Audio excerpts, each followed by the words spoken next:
ایک نئی بحث شروع ہو گئی ہے کہ سو موٹو کا اختیار کس کے پاس ہوگا، کس کے پاس نہیں ہوگا۔ یہ معاملہ ہی نہیں ہے۔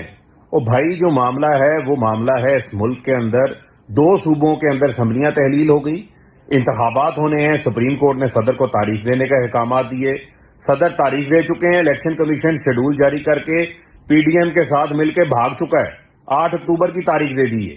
اب جو معاملہ زیر بحث ہے وہ یہ ہے سپریم کورٹ آف پاکستان کے سامنے کہ یہ الیکشن کی تاریخ مؤخر کرنے کا اختیار الیکشن کمیشن کے پاس ہے یا نہیں ہے، یہ معاملہ ہے۔ لیکن اگر آپ دیکھیں تو ساری پی ڈی ایم جو ہے وہ سپریم کورٹ کے اوپر حملہ آور ہو گئی ہے، ججز کے اوپر حملہ آور ہو گئی ہے۔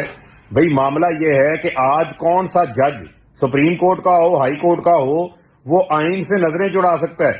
90 روز کے اندر انتخابات ہونا ضروری ہیں، لہٰذا یہ پی ڈی ایم اور ان کے پیچھے جو ان کے لوگ چھپ چھپ کے حمایت کر رہے ہیں ان کے پروپیگنڈے کا شکار آپ کو بننے کی ضرورت نہیں ہے۔ 90 روز کے اندر انتخابات جو ہیں وہ ہونے ہیں اور اس کے اوپر عمل درآمد ہونا ہے۔ چیف جسٹس آف پاکستان، پوری قوم کی نظریں آپ کے اوپر ہیں۔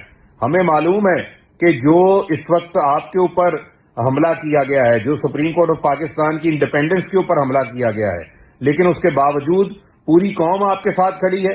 90 روز کے اندر آئین کی بالادستی انتخابات کروانے کے حوالے سے آپ ڈٹ گئے اور اس کے اوپر ڈٹ گئے، پوری قوم آپ کو دیکھ رہی ہے۔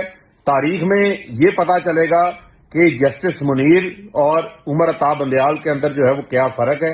اور میں یہ سمجھتا ہوں کہ یہ جتنے لوگ اس وقت انتخابات سے بھاگ رہے ہیں، خوفزدہ ہو کے بھاگ رہے ہیں، ان کو پتا ہے کہ یہ عمران خان کی پاپولیرٹی کا انتخابات میں مقابلہ نہیں کر سکتے، لہٰذا اس وقت ساری قوم کی نظریں 90 روز کے اندر انتخابات کروانے کے حوالے سے ہیں۔